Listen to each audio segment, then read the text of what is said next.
Irmãos, nós vamos abrir a palavra de Deus na primeira carta de Paulo aos Coríntios. Primeira carta de Paulo aos Coríntios, capítulo 1. Nós, na última semana, iniciamos as nossas exposições nessa carta. Com a graça do Senhor, nessa noite nós daremos continuidade. Primeira carta de Paulo aos Coríntios, capítulo 1. Nós iremos fazer a leitura a partir do verso 4 até o versículo 9. Primeira carta de Paulo aos Coríntios, capítulo 1, versículo 4 até o versículo 9. Antes de nós lermos a palavra de Deus, no entanto, nós vamos orar ao Senhor, rogando a sua graça, a sua bênção sobre a sua igreja, como sempre fazemos, crendo que de fato nós devemos seguir o exemplo que nós vamos ler daqui a pouco no apóstolo Paulo, o exemplo dele de dar graças pela igreja, o exemplo de colocar a igreja diante de Deus, melhor dizendo, crendo que de fato diante de Deus é onde a igreja deve estar. E nós iremos fazer isso então, dar graças a Deus pela igreja, orar pela igreja e então assim também nos prepararmos para ouvirmos a palavra do Senhor. Oremos ao Senhor nesse momento. Senhor, nós oramos ao Senhor, Pai, para te dar graças ao Senhor, Deus, por causa daquilo que o Senhor tem feito, Pai, em nós e em nosso meio. A verdade, Senhor Deus, é que nós temos recebido da Tua graça dia após dia. E nós recebemos, Senhor Deus, graça especialmente através do Teu Filho Jesus Cristo, que revelou o nosso pecado, que mostrou a nossa iniquidade e que mostrou o único caminho de salvação. E através disso, Senhor Deus, nós podemos crer e nós podemos ser salvos pela fé no Senhor. E através, ó Deus, dessa fé, nós podemos não só ser salvos dos nossos pecados, tendo eles perdoados, mas nós podemos conhecer de fato a Tua graça e o Teu amor. Nós podemos receber também dons, riquezas espirituais inúmeras que nós não podemos contar, nem mesmo valorizar o suficiente. A verdade, Senhor Deus, é que nós temos sido enriquecidos em Cristo Jesus e nós te damos graças por isso. E a nossa oração, ó Deus, é que o Senhor, aquele que começou a boa obra em nossas vidas e nesta igreja, continue, Pai, esta boa obra. Uma boa obra, ó Deus, de santificação, uma boa obra de preparação desta igreja para de fato encontrar com o seu noivo, o Senhor Jesus Cristo. Que aquele que nos encheu de riquezas espirituais sustente a nossa fé até o dia do Senhor Jesus Cristo, para que naquele dia essa igreja se apresente diante dele sem mácula, igreja santa, purificada pelo seu próprio sangue. Que naquele dia nós nos apresentemos diante do Senhor irrepreensíveis, porque perseveramos até o fim no Senhor. Que o Senhor, Deus, sustente a nossa fé, que o Senhor nos sustente na comunhão do Senhor, na alegria do Senhor, na salvação do Senhor. Tu és fiel, ó Deus, como nós leremos nessa noite. E por isso nós te pedimos, porque o Senhor é fiel ao Teu Filho Jesus Cristo. Nos sustenta na comunhão do Filho, nos sustenta na comunhão do Senhor. Abençoa esta igreja, Pai, ao que nós oramos em nome do Senhor Jesus Cristo, nosso Redentor e Salvador. Amém. Vamos ler 1 Coríntios, capítulo 1, versículo 4 a 9.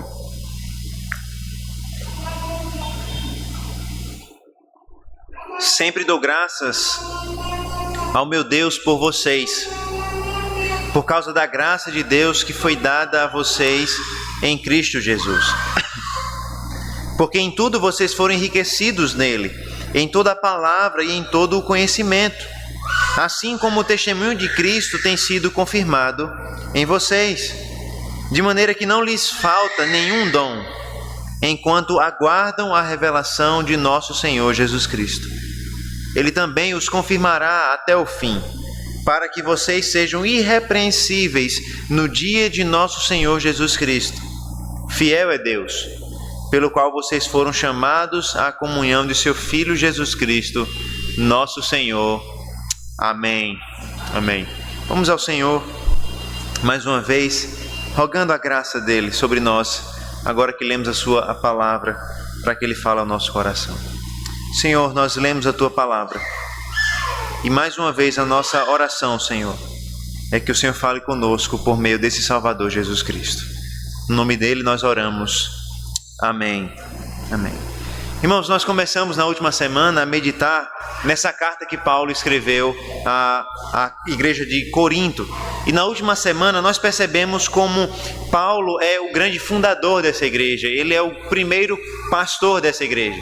Isso está muito bem descrito lá no livro de Atos, no capítulo 18. O livro de Atos, capítulo 18, nos ensina que Paulo, na sua segunda viagem missionária, chegou até essa cidade, a cidade de Corinto, e lá ele pregou o evangelho. E a palavra de Deus nos ensina que a palavra de Deus teve muito sucesso ali. Pela vontade de Deus, muitas pessoas ouviram a Paulo e muitas pessoas foram salvas por meio da pregação do evangelho através do apóstolo Paulo.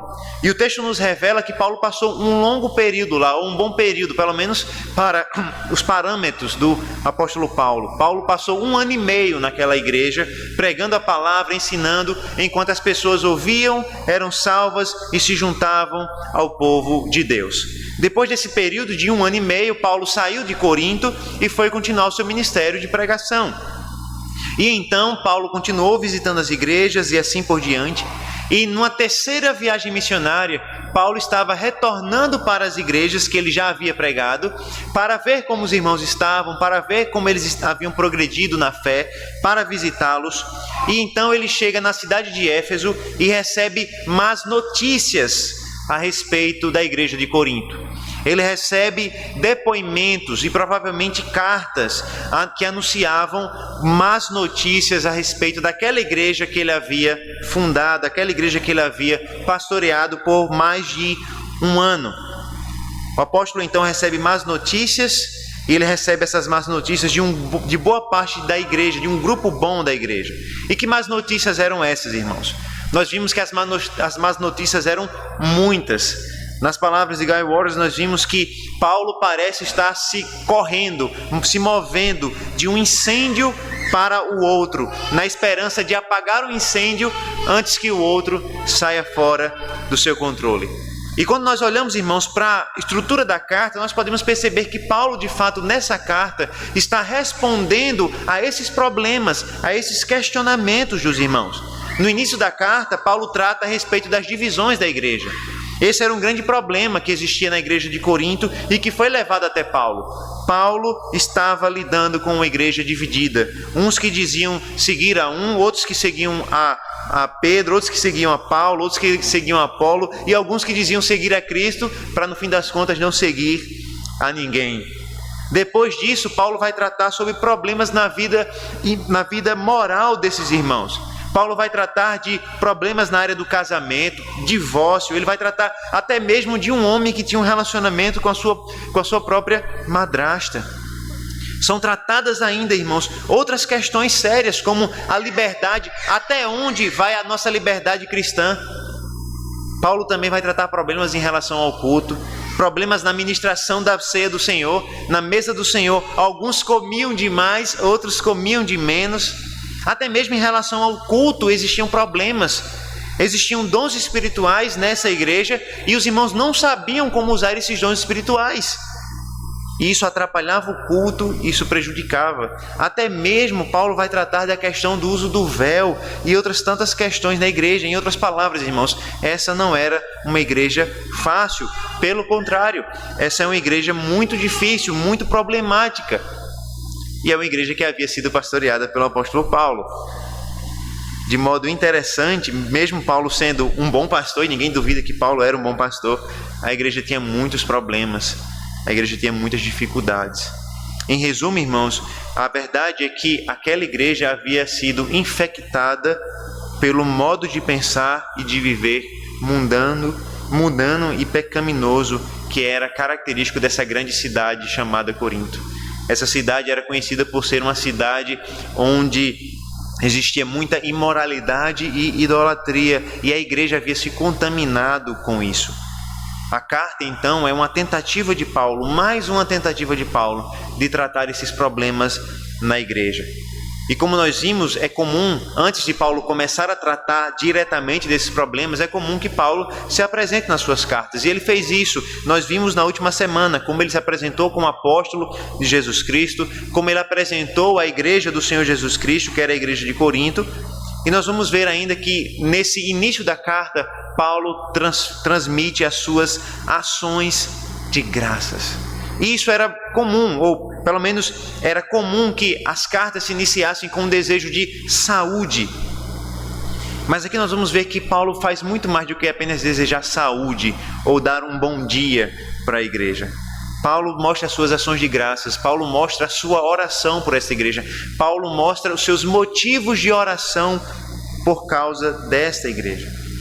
E nessas ações de graças, Paulo nos mostra tanto o seu coração em relação à igreja, como ele também adianta diversos assuntos que ele vai tratando ao longo da carta.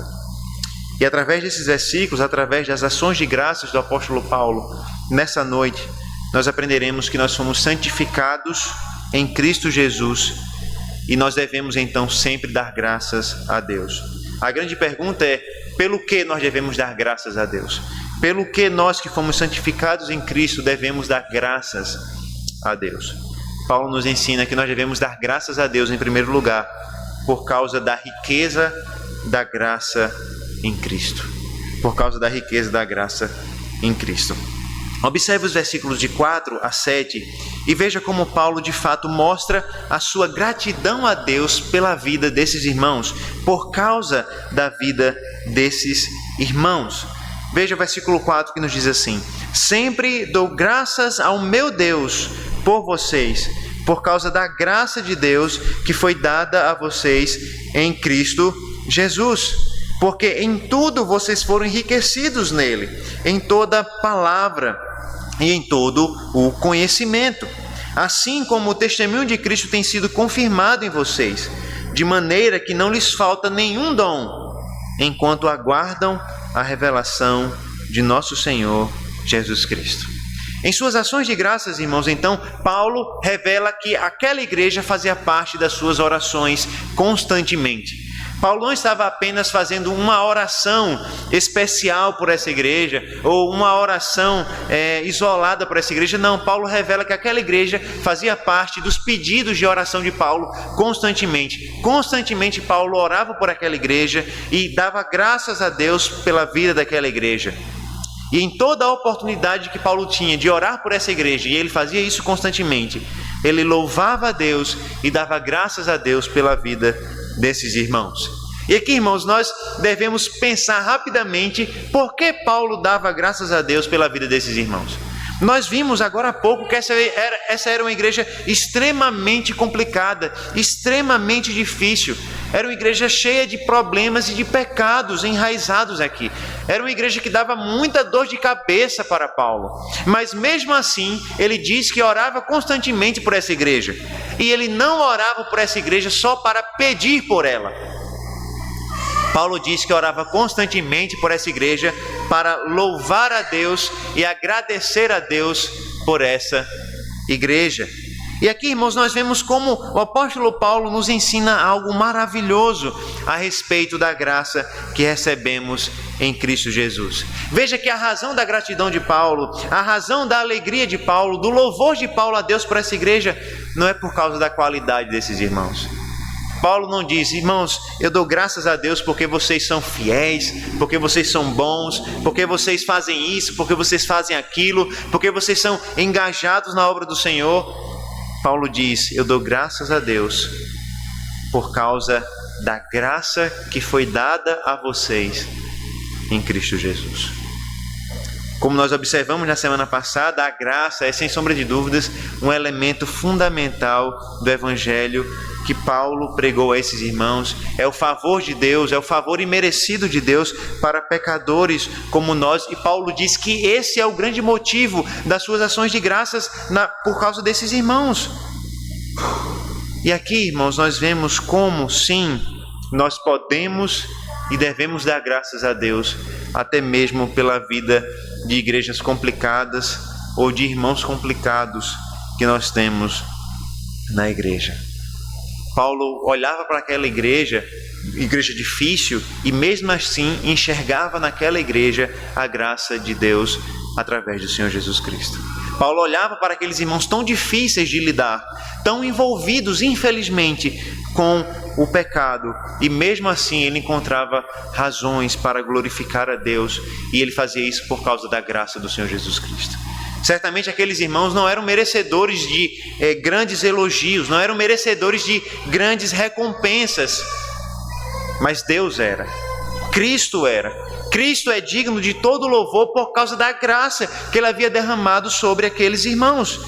E o que Paulo está nos mostrando, irmãos, é que toda a graça que nós recebemos em Cristo Jesus. O Senhor Jesus é o meio pelo qual a graça de Deus foi derramada sobre aquela igreja e é derramada, irmãos, também sobre nós. Paulo está nos mostrando que é somente por meio do Senhor Jesus Cristo que nós temos acesso a Deus e acesso à graça e bondade de Deus. E é tão triste, irmãos, perceber que pessoas tentam se aproximar de Deus e tentam até mesmo se aproximar da graça de Deus sem o Senhor Jesus Cristo. Eles tentam receber as bênçãos de Deus, eles tentam receber os favores de Deus, a graça de Deus, a bondade de Deus, e não fazem isso por meio do Senhor Jesus Cristo. E Paulo nos mostra que todas essas tentativas certamente serão frustradas, porque a graça que nós recebemos somente por meio do Senhor Jesus Cristo. A graça que nós recebemos em Cristo, irmãos, a graça que nós recebemos através da sua morte, da sua ressurreição por nós, a graça que nós recebemos a partir da sua intercessão constante por nós, é desfrutada somente por aqueles que estão em Cristo. E eu quero que os irmãos percebam isso desde o começo do texto. Tudo aquilo que Paulo vai falar a respeito desses irmãos e tudo aquilo que de bom que esses irmãos possuem está em Cristo Jesus. Toda a graça que eles receberam, todos os benefícios que eles receberam, Paulo faz questão de dizer: irmãos, vocês receberam em Cristo Jesus. E aqui, irmãos, nós temos algo muito importante sobre a igreja de Corinto. Como nós vamos ver, irmãos, mais adiante, com o passar do tempo, essa era uma igreja que, além de todos os pecados que já foram mencionados no início, era uma igreja caracterizada pelo orgulho. Essa era uma igreja muito orgulhosa. Essa era uma igreja que tinha a soberba como um dos seus pecados mais sérios. Eles eram soberbos porque eles tinham dons espirituais, e nós vamos ver que Paulo reconhece isso. Eles eram soberbos porque eles haviam sido salvos por Jesus Cristo e eles tinham grandes demonstrações de poder do Espírito. Eles eram soberbos também porque alguns eram mais ricos, mais nobres, mais poderosos do que outros. Isso fazia com que aquela igreja fosse uma igreja soberba dentre os demais, e Paulo faz questão de mostrar desde o início que a única razão de louvor e de graças que ele tem para dar a Deus é, de fato, a graça de Deus por meio do Senhor Jesus Cristo. Tudo o que eles receberam, eles haviam recebido por causa do Senhor Jesus Cristo. Veja que o versículo 5 fala que eles foram enriquecidos. E observe, irmãos, Paulo não nega que eles eram de fato ricos em Cristo. Paulo não nega que eles tinham grandes dons espirituais. Paulo não nega que de fato eles eram alvos dessa graça bondosa de Deus. Mas Paulo faz questão de dizer que tudo o que eles tinham, eles haviam recebido. Afinal de contas, Paulo diz que eles foram enriquecidos. Eles não se enriqueceram a si mesmos, mas eles foram enriquecidos em Cristo. Paulo faz questão de dizer, enriquecidos nele, em toda palavra e em todo conhecimento. O enriquecimento aqui que Paulo menciona, irmãos, certamente é uma obra divina que é realizada somente através de Cristo Jesus. Paulo está dizendo, ninguém pode se orgulhar dos dons que tem. Ninguém pode se orgulhar do conhecimento que tem, porque tudo isso foi dado pelo Senhor Jesus Cristo. A verdade, irmãos, é que assim como havia nessa igreja, ainda há em nossos corações uma tentação de nos orgulhar por aquilo que nós temos, inclusive por aquilo que de espiritual nós temos. Isso é interessante. É interessante perceber como o nosso coração pode transformar até mesmo aquilo que é bom em motivo de idolatria e de pecado. Nós podemos transformar a riqueza que Deus nos deu em motivo de orgulho. Nós podemos acreditar que os dons que nós temos foram fruto do nosso próprio estudo, da nossa própria vocação, do nosso próprio hábito de trabalhar, de estudar, de conquistar. Nós podemos imaginar que o conhecimento das Escrituras, o conhecimento bíblico que nós temos é de fato fruto do nosso estudo diligente. Mas nós nos esquecemos, irmãos, que Deus é de fato aquele que nos concede os dons, os talentos e o conhecimento, e nada disso deveria ser motivo de orgulho para nós, mas essas coisas deveriam ser motivos de louvor e de glória a Deus. Paulo vai gastar do capítulo 12 até o capítulo 14 para tratar do orgulho desses irmãos por causa dos dons espirituais. E a verdade, irmãos, é que assim como esses irmãos fizeram, nós podemos fazer também a mesma coisa. Nós podemos transformar as riquezas espirituais de Deus que recebemos como motivo de orgulho. Nós podemos olhar para um irmão mais imaturo na fé e criticá-lo e julgá-lo com a mesma régua que nós nos julgamos, sendo que nós temos muito mais maturidade e recebemos mais riquezas espirituais do Senhor Jesus Cristo. Nós podemos ser soberbos a ponto de diminuir irmãos, diminuir outras igrejas, achando que a nossa igreja ou que a nossa forma de ser igreja é de fato melhor do que as demais. A verdade, irmãos, é que nós podemos ser soberbos, nos achar melhores e superiores, até mesmo por causa dos dons e do conhecimento, do discernimento espiritual que nós recebemos em Cristo Jesus. Logo no início da carta, ainda nas suas ações de graças, Paulo está colocando as coisas no seu devido lugar. Paulo está lembrando a essa igreja que todo o conhecimento, todo o discernimento, todos os dons, todas as graças espirituais que eles receberam por meio da graça de Deus em Jesus Cristo. Veja que Paulo fala de um enriquecimento amplo, não é? Porque Paulo diz que eles foram enriquecidos em tudo, mas Paulo fala de um enriquecimento duplo aqui. Ele fala de um enriquecimento em toda a palavra e em todo o conhecimento. E ao que parece, irmãos, aqui Paulo está adiantando um tema do final da carta, um assunto que ele vai tratar no final da carta, que é justamente o tema dos dons espirituais que nós temos mencionado constantemente. Veja que no versículo 5 nós temos duas palavras principais, não é? Nós temos a palavra, né? Ou seja, eles foram enriquecidos em toda a palavra e eles foram enriquecidos em todo conhecimento. E é interessante que esses dois termos, palavra e conhecimento, são usados no capítulo 12 para descrever dons espirituais que aquela igreja tinha.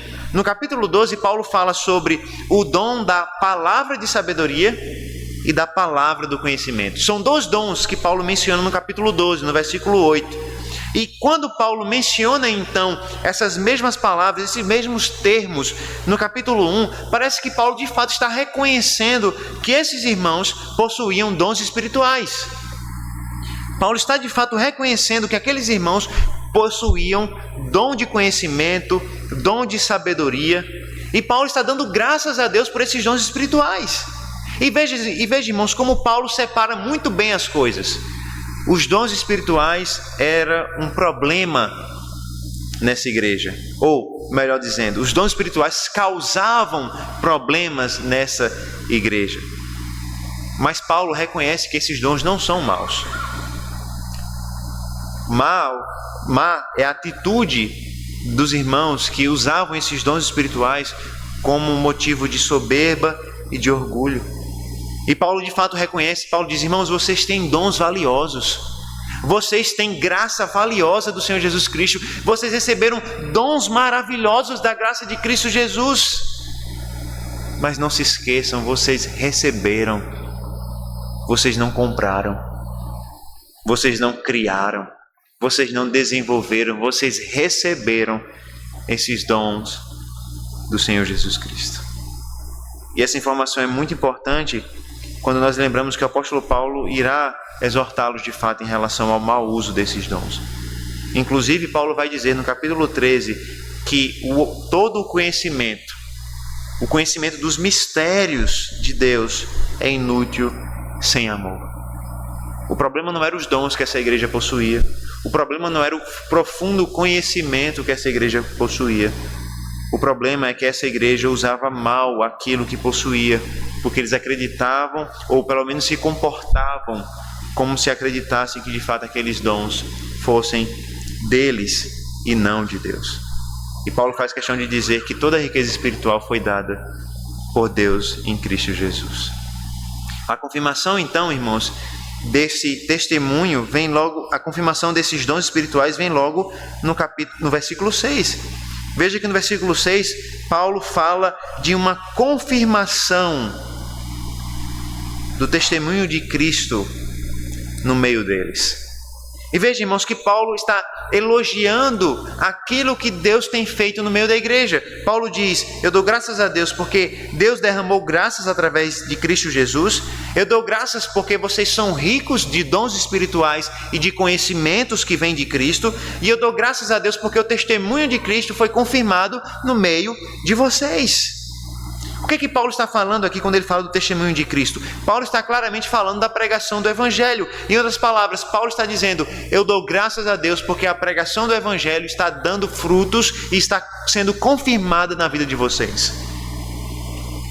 Apesar de todas aquelas dificuldades que aquela igreja experimentava, Paulo reconhecia que a pregação do Evangelho, aquela pregação que ele fez quando ele passou 1 ano e meio com essa igreja, estava sendo confirmada no meio deles. O Evangelho estava sendo validado, confirmado na vida deles, por causa da graça que estava sendo derramada sobre aquela igreja. Eles haviam recebido riquezas espirituais, eles haviam recebido a graça de Cristo, eles eram ricos espiritualmente, eles tinham dons espirituais e o Evangelho de Cristo estava sendo confirmado no meio deles. Não faltava nada para aqueles irmãos, em termos espirituais. E é por isso que Paulo continua mostrando a eles que o testemunho de Cristo tem sido confirmado. E no versículo 7 ele diz: não lhes falta nenhum dom, enquanto aguardam a revelação do nosso Senhor Jesus Cristo. Veja que interessante isso, né, irmãos? Paulo está olhando para essa igreja e está dizendo: irmãos, vocês têm tanta riqueza espiritual que não falta para vocês nenhum dom. Imagine Paulo dizer isso de uma igreja. Imagine Paulo olhar para uma igreja e dizer: irmãos, vocês têm todos os dons que vocês poderiam ter. Vocês têm conhecimento, vocês têm graça de Cristo, vocês têm dons espirituais tremendos. Lembre-se, nessa igreja, nós vamos tratar isso mais adiante, mas existia o dom de profecia no meio dessa igreja, existia o dom de línguas e outros dons, tanto dons extraordinários, como esses dons que aconteceram nesse período da igreja, como dons comuns, como Paulo vai mencionar na sua carta também. Paulo olha para essa igreja e diz: irmãos, vocês têm tudo o que vocês precisam, nada falta a vocês, vocês estão prontos para esperar o dia da revelação do nosso Senhor Jesus Cristo. O apóstolo faz com que esses irmãos olhem para Cristo e olhem para o futuro. Paulo não só faz com que eles olhem para o que eles têm hoje, Paulo faz com que eles olhem para o que eles já têm em Cristo no futuro. A revelação futura, irmãos, de todos os que creem, de fato espera pela revelação do Senhor Jesus Cristo. A riqueza espiritual que eles haviam recebido, com todos os seus dons, era útil enquanto eles aguardavam a revelação do nosso Senhor Jesus Cristo. E veja, irmãos, como Paulo nos faz perceber que toda a nossa perseverança enquanto aguardamos a vinda de Cristo depende de fato da graça que foi derramada sobre nós. Paulo faz questão de dizer que eles têm todo o equipamento necessário para esperar a vinda do Senhor Jesus Cristo. Paulo diz que eles têm tudo o que eles precisam, todos os mantimentos, todos os equipamentos, tudo o que eles necessitam para aguardar a volta de Cristo, eles já possuem em Cristo Jesus. Paulo diz: o Senhor Jesus Cristo vai voltar, E claramente ele fala dessa revelação, a revelação do nosso Senhor Jesus Cristo. Ele fala desse dia em que o Senhor Jesus vai voltar. Ele fala desse dia em que o Senhor Jesus Cristo virá resgatar a sua igreja. E ele diz: irmãos, vocês têm tudo o que vocês precisam para esse dia. Vocês têm tudo o que vocês precisam enquanto vocês aguardam esse dia. E é por isso que Paulo dava graças a Deus. É por isso que nós podemos dar graças a Deus. Irmãos, nós podemos passar por dificuldades espirituais na nossa vida. Nós podemos nos sentir fracos espiritualmente. A nossa igreja pode passar por dificuldades espirituais, pode enfrentar lutas contra o pecado, tentações de Satanás, pode enfrentar até mesmo problemas sérios, como a igreja de Corinto aqui enfrentava. Mas Paulo nos lembra que ainda assim nós temos motivos para dar graças a Deus. Ainda assim nós temos motivos para louvar ao Senhor. Porque sim, nós podemos passar por lutas, nós podemos passar por divisões até mesmo, nós podemos passar por dificuldades sem fins, como essa igreja passava aqui. Mas Paulo nos lembra, nós temos motivos para dar graças a Deus, porque Ele tem nos enriquecido espiritualmente e porque Ele tem nos dado tudo o que nós precisamos até a volta do Seu Filho. Deus tem dado tudo o que essa igreja precisa para viver e para aguardar a volta do Senhor Jesus Cristo. E por isso nós podemos dar graças a Deus. Nós podemos dar graças a Deus, irmãos, porque nós somos enriquecidos pela graça de Deus em Jesus Cristo. Em segundo lugar, então, Paulo vai nos ensinar que nós podemos dar graças a Deus por uma segunda razão, por causa da confirmação e da comunhão em Cristo Jesus. A confirmação e comunhão que nós temos em Cristo. Veja o que o versículo 8 nos diz quando Paulo menciona essa confirmação.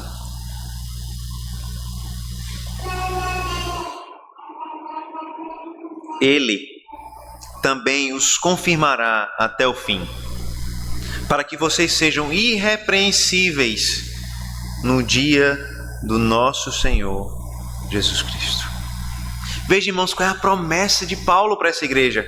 Paulo está dizendo: irmãos, Deus irá confirmar vocês até o dia do Senhor Jesus Cristo, até o fim.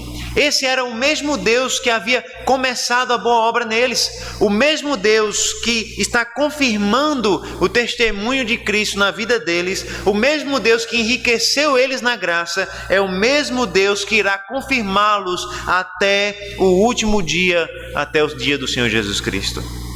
Paulo está garantindo, a palavra de Deus está garantindo que aquele que começou a boa obra em nós, irmãos, certamente irá concluí-la.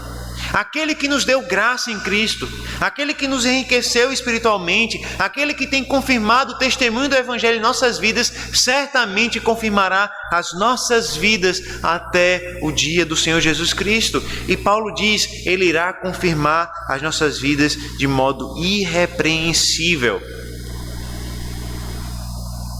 E aqui, irmãos, nós não devemos entender irrepreensíveis como sem pecado, não é? Essa não é a ideia aqui. Tanto é que essa palavra irrepreensível, ela aparece em outras cartas de Paulo para falar sobre qualidades tanto dos presbíteros quanto dos diáconos. Os presbíteros e os diáconos devem ser irrepreensíveis. E certamente os presbíteros e os diáconos possuem falhas, possuem pecados. A ideia aqui não é que Deus irá nos confirmar sem pecado até o dia de Cristo Jesus. A ideia não é de ausência de pecado, mas é a ideia de perseverança até o fim. Em outras palavras, Paulo está nos dizendo que Deus irá nos confirmar perseverantes até o último dia. Não quer dizer que nós iremos em um dado momento das nossas vidas deixar de pecar. Ninguém certamente poderá deixar de pecar enquanto viver nesse mundo. Mas Paulo está nos prometendo que Ele preservará a nossa fé, Ele preservará a nossa vida e confirmará a nossa vida até o dia do Senhor Jesus Cristo. E aqui, irmãos, nós temos um claro ensino e maravilhoso ensino daquilo que nós aprendemos em uma outra carta de Paulo, a carta aos Filipenses. E eu peço que você abra sua Bíblia na carta dele aos Filipenses, carta de Paulo aos Filipenses, capítulo 1. Nós vamos ler o versículo 6 e perceber como aquilo que Paulo fala nessas duas cartas são coisas bem parecidas. Filipenses 1:6.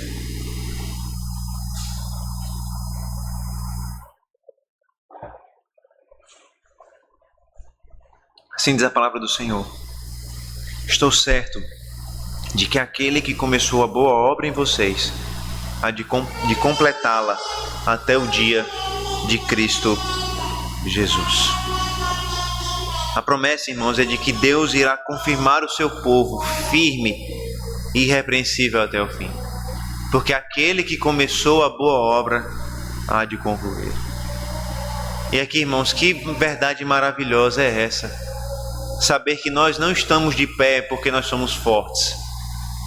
Nós não estamos firmes na fé em Cristo porque nós somos tão fortes que agarramos a fé em Cristo. Paulo nos promete que nós ficaremos de pé e nós seremos sustentados de pé até o último dia por causa da graça de Cristo. É por causa da obra de Cristo, é por causa daquele que nos sustenta que nós permaneceremos irrepreensíveis até o fim. E é interessante que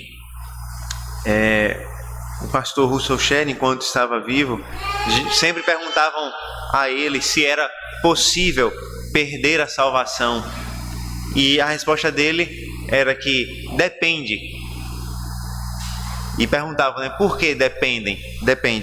Ele dizia, depende. Se a sua salvação foi você que conquistou, certamente é possível perdê-la e você vai perdê-la.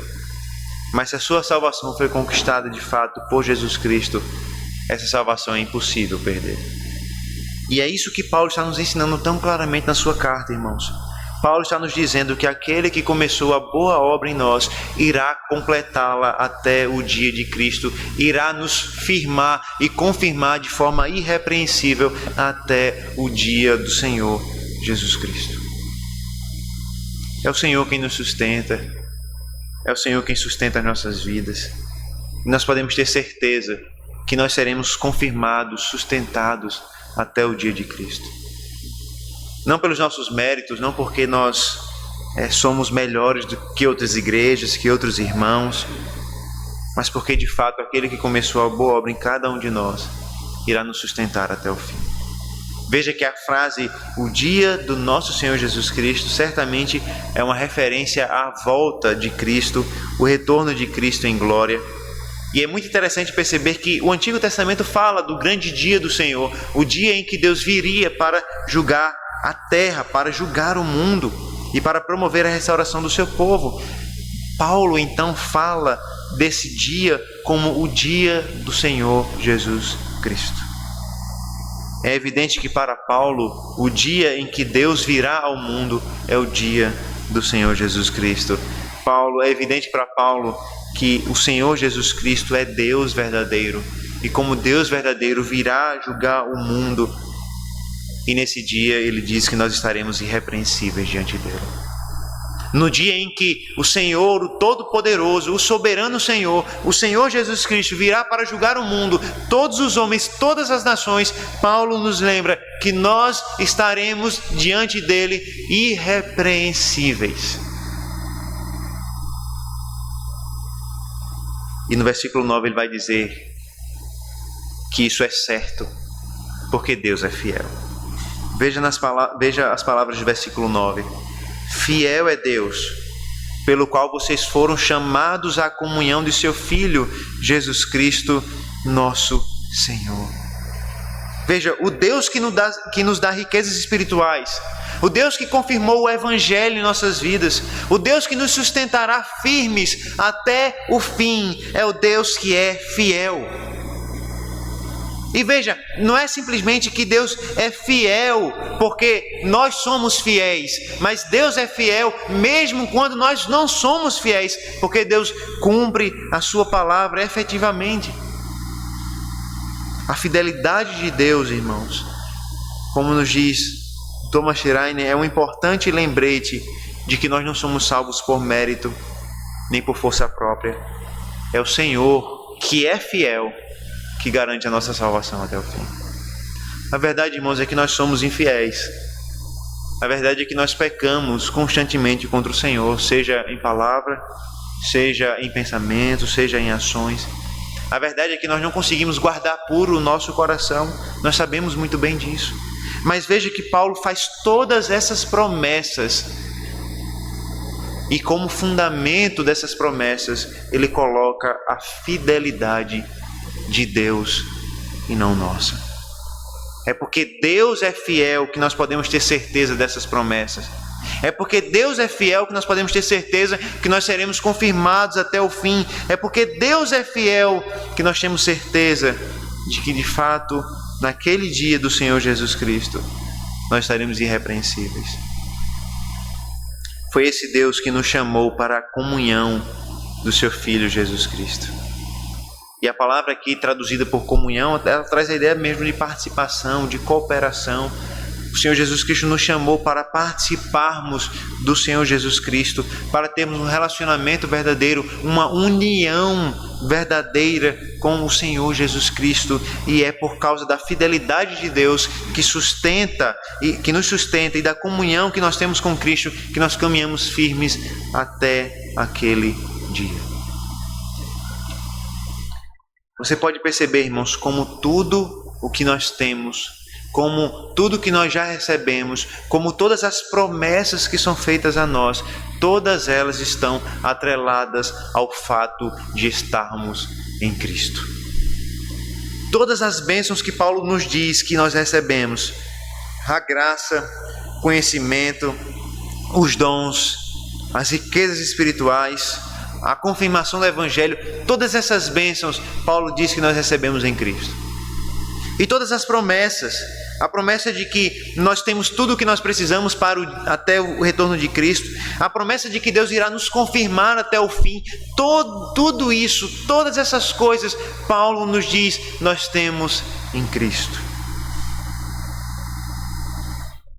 E Paulo nos mostra como é impossível qualquer tentativa nossa, como é fadada ao fracasso qualquer tentativa nossa de desfrutar de uma vida espiritual saudável com Deus sem a pessoa do Senhor Jesus Cristo. Sem Cristo nós não temos a graça, sem Cristo nós não temos as riquezas espirituais, sem Cristo nós não temos as promessas, sem Cristo nós não temos a confirmação, sem Cristo nós não temos absolutamente nada. E Paulo está mostrando a essa igreja tão orgulhosa que tudo o que eles têm em Cristo. E esse é um remédio eficaz para todo o nosso orgulho. Quando nós somos orgulhosos, ou quando o nosso coração tende a ser orgulhoso, nós precisamos urgentemente lembrar ao nosso coração que tudo o que nós temos em Cristo. E a verdade, irmãos, é que é muito fácil, com o passar do tempo, nós acreditarmos que aquilo que nós temos é porque nós somos merecedores. Deus me abençoou porque eu fui fiel. Deus me abençoou porque, de fato, eu tenho me dedicado, eu tenho buscado o Senhor, eu tenho feito a vontade dEle e então Ele tem me abençoado com essas riquezas espirituais. Paulo faz questão de nos mostrar que nesses momentos nós precisamos urgentemente relembrar ao nosso coração que tudo que nós temos, absolutamente tudo que nós temos em Cristo.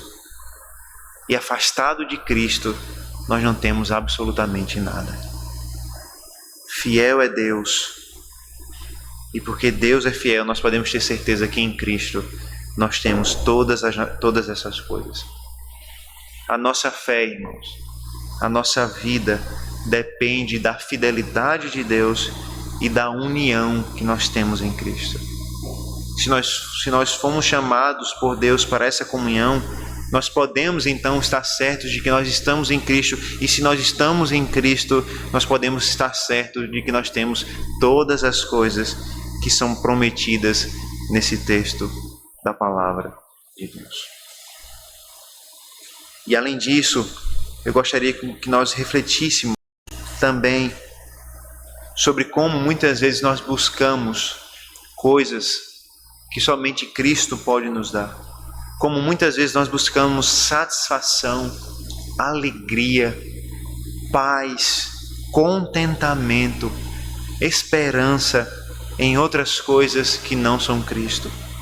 E quando nós fazemos isso, nós nos esquecemos daquilo que Paulo está nos ensinando aqui. Todas essas coisas nós temos em Cristo Jesus e nós buscamos em outros lugares aquilo que nós já temos em Cristo. Onde você busca esperança para o futuro? Se Deus prometeu que em Cristo você estará confirmado até o fim. Onde você busca alegria e paz para viver, se Deus na sua palavra lhe diz que em Cristo você tem todas as riquezas espirituais. Onde você busca contentamento, se em Cristo Jesus o Senhor já deu comunhão e alegria eterna. Nós não devemos perder tempo buscando aquilo que nós temos em Cristo. Nós não devemos perder tempo buscando aquilo que nós temos abundantemente no Senhor Jesus Cristo.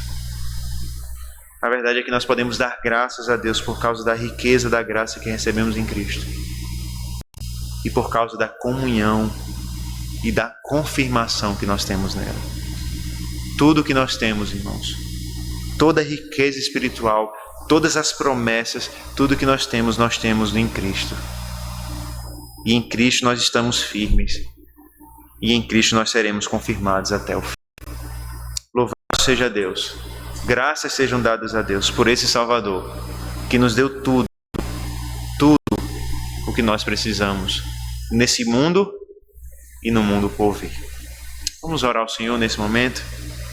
É esse Cristo Redentor e Salvador.